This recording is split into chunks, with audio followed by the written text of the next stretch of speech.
Mr. Clooney, Yes, sir. you could retroactively induct one historical figure into Plus Ultra. Yes. Who would that historical figure be? That's a very good question. Who would I put in? Who do I think is a mad genius? Who would that be? Who's the guys that? Well, the guys who are already. Tesla's pretty good, already in it. Yeah, he's getting there already. Disney's already in there. Yeah, yeah. Einstein isn't in there, right? I think he is actually. I don't believe he is. Is he not? We should put him in. I think Einstein isn't. You got to put him in if he's not. If he's Einstein. not, we'll talk to Jeff Jensen about it. We'll get him to put it in there. Yeah. Was there anything else that was planned but we didn't get to, or maybe we will get to one day, that continues the story of the universe of this movie? Well, I would hope so. There's nothing concrete right now. Yeah. I mean, ultimately, it all hinges on this movie finding purchase in the culture, people being fans of it. And if people like it enough and feel like they want more story, we certainly have more story to give them. I think you've gotten a little taste of that in the book. Some of that fed into The Optimist. Yeah. I loved all of those expressions of our backstory. There's a lot more where that came from. But you know, it's a tricky dance because you don't want to like flood your perspective, like the viewer with too much backstory and too many mixed messages. We want to set them up pretty nicely for the film. So we have a ton of backstory. We have a ton of stuff that we would love to tell people. We want to kind of like be careful with it and like let the movie kind of like find a life and inspire people, and then we should be so lucky to be able to tell them. Well, thanks so much. We appreciate that. I love what you guys are doing. Athena was my favorite character. Now, my heart was a little ripped out there, and so does Athena live in all of us? Yes, she does. Is that not a bit creepy? No, it's not. I think it's a wonderful thing. What do you think this character can represent for young people when they see this movie? Just to always believe that you can do what you want to be, and the future isn't something that a place that we're going. It's something that we're creating, so it's unknown, so it can be whatever you want it to be. Well, thank you very much, and thank you for the movie, sir. We love The this Optimist. film. Yeah, May we please see your cufflinks? Yes, you may. Oh, good luck. This is the better one. I don't want to show that one because it's pretentious because I have a monogram shirt.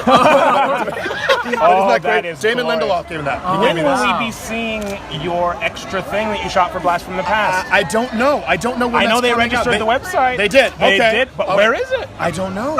You know what? I'm going to talk to Brad about it. Talk right to now. Brad. Talk to Brad. Let's do it. Thank you. Thank you, guys. And Thank you are wearing the most coveted pin in the world. I so am. much so that I made this one just because I wanted that one so much. And so, You needed to be in the inner circle. and I wasn't. In the Well, inner circle. there's always time. You never know. We started this movie with The Optimist back in 2013 when they did the alternate reality Oh, cool. game, and it has just been a whirlwind adventure for us. And we love the movie. We love the themes that it portrays.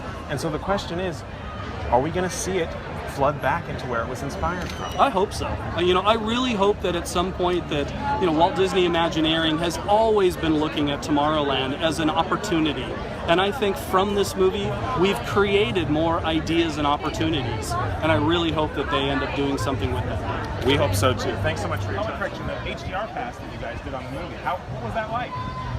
It's pretty awesome. It's actually one of the great things is you have this new expanded range and the lasers are incredibly sharp. Right.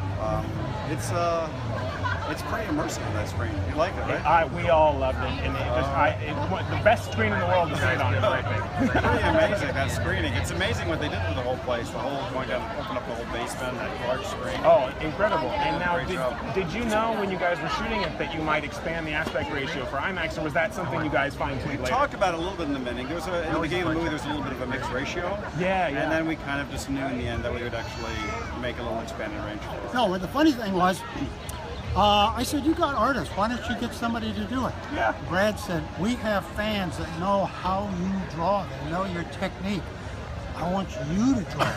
Oh, then I thought about it, so yeah, there's a certain way I use a certain kind of pencil, Right. certain kind of thing, and he was very happy that I said, okay, I'll just do that for you. And the one in the movie looks kind of like the one you draw. Were you flattered? Yes, and then the funny thing was he used Electrolux vacuum cleaners. That's right. I have one in my garage, so I've got half a jetpack. I have one too. Should we Yeah. get together and make a jetpack? Well, it works good. It works so good. Oh, okay, well, never mind. You need to keep it as a vacuum. That's probably good. No, designing that jetpack. Now, the joke was, supposedly the box in the tunnel Right. had something about this design. Right. Well, when I got the drawings done, I said, Brad, did you realize in 1991 I was consultant for Disney's R&D? I was designing the same thing. So there's a joke. It's in a story, but it really came along later. So we drew the picture as retro. Fantastic. But that's the way he does stuff. Keep the details. And we saw you run into the room when the Tomorrowland presentation came on to Yes. see the clip.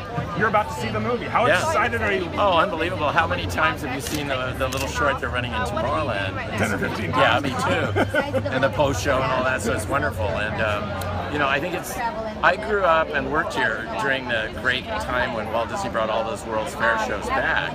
And I remember throwing my hot dog away to get in to see Carousel of Progress. So now we're going to see kind of the next step of all that. So we erased the years in between and went right from what Walt did then, whatever they've conjured up now. So I'm really excited to see, I think what's going to be the first inspirational or positive tomorrow that's been on the screen in a long, long time. So we're I'm tired of excited dystopia. We're excited for you to see the movie. Yeah, I am so too. enjoy. Okay, all right. Okay. Well, you know, it's a funny thing, but Walt Disney wanted us to write a song for an attraction he was doing for the World Fair. And among other things, he wanted a song that was kind of telling you what it's like tomorrow, what it's going to be like, with great things to look forward to.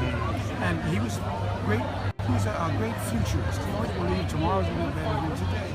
And so, in a sense, we were writing a song about Walt, because he believed all these things. I remember when we first heard his pitch about what it's going to be, and we saw this wonderful Carousel of Progress, the way people were sitting in the auditorium, all the animatronic dolls would be singing and acting these things out. It was mind-boggling. It was so new. And I remember we said, well, Walt has a dream, and that's the start. And I said that, and my brother said, it sounds like a lyric. I said, no. He says, how about man has a dream, and that's the start. Oh, yeah. Listen closely, you'll hear that line. Well, thank you so much for taking time to talk to us, and enjoy the movie. Thanks for being here. Your old buddy. This movie's got a wonderful message. It's more of a voice. What did you feel? Just in general, I mean, it's, you know, I'm extraordinarily proud of everything he does. And when I heard that he was doing this, you know, and obviously a very hopeful message, I was thrilled to be able to come here with my son and you know, enjoy and not only his work, but also Michael Giacchino, who scored scoring this film, and so the two of them extraordinary geniuses. It's a lost dream. It really is. I know. I can't wait to see it. Well, we saw it the other night, and I think you guys, it's the perfect movie that families need to see. It's a real Disney movie. Thanks for your time. My pleasure. Thank you so much. Thank you.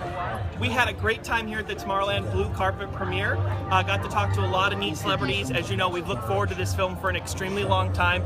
Very neat to share some things with everyone. So Nick asked some fantastic questions. I was there tweeting behind the scenes for you. So thanks so much, and this is Hastin and Nick signing off for mouseinfo.com.